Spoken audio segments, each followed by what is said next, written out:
Hi, my name is Sarah Fisk, and I'm a current student at Grand Canyon University, receiving a master's degree in autism spectrum disorder. Currently, I am a special education teacher in a small community at an elementary school that is a Title I school.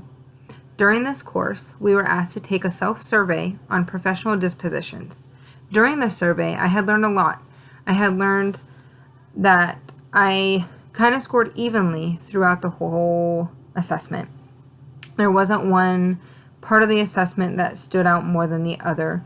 I was pretty much on the strongly agreed or agreed portion of this assessment. On the strongly agreed, I had scored evenly across high expectations, fairness, curiosity, honesty, compassion, and dedication. When reviewing those things, that really rounds me out as a whole as a teacher and how I am when it comes to teaching and my education. The first question we were asked was, what dispositions do you pose that make you a successful teacher? Those round me out to make me a very successful teacher. The one that stands out the most that I really hold high to my heart and to my students are high expectations. I hold my students to a high expectation, as I don't feel like just because they have a disability or because they have an IEP that is something that defines who they are or what they can do. Just because you have a disability does not mean that you can't reach for the stars or reach for whatever goal you want it to be or want to be.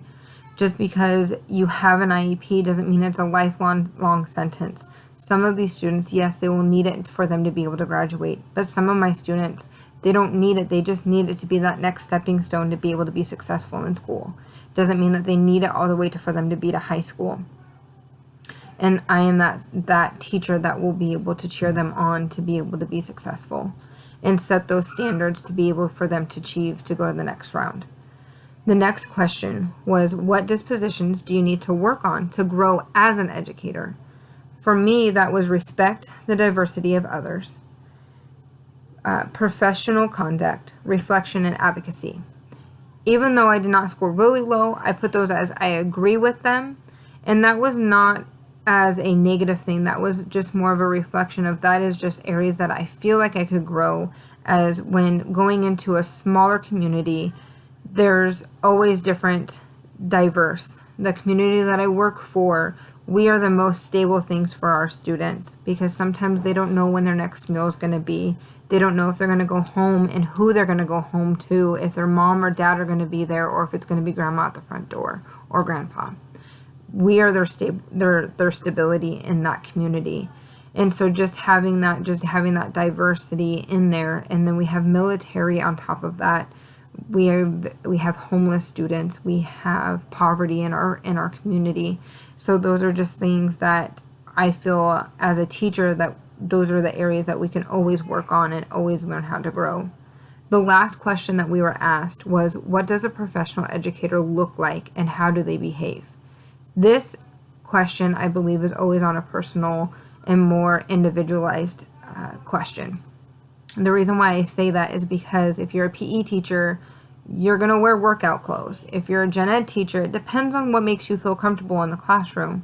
As a special educator, I feel more comfortable on a day-to-day basis if I don't have meetings or parent contact meetings or meetings with my supervisors. I feel more comfortable in jeans or workout clothes because some of my students need me to sit on the floor with them, or they need me to go on runs because my students with ADHD or my students with autism might need me to do more physical activities, such as sensory input movements or running or jogging, or students who elope from the building, I have to run.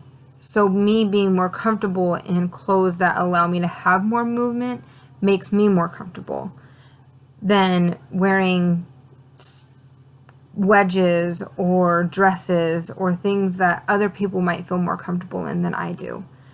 And then on the way that we behave, it should always be at a professional level.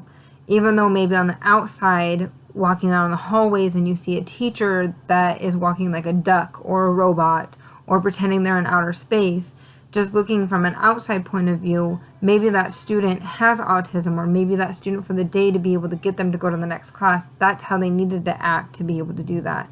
but always being on a professional level when you're interacting with your coworkers, when you're interacting with parents, when you're interacting even with the children, even with your students, making sure that if they're having a moment and they are upset or they are frustrated or they are angry, to making sure that they are heard and that you're listening to them and not always trying to get that last word in.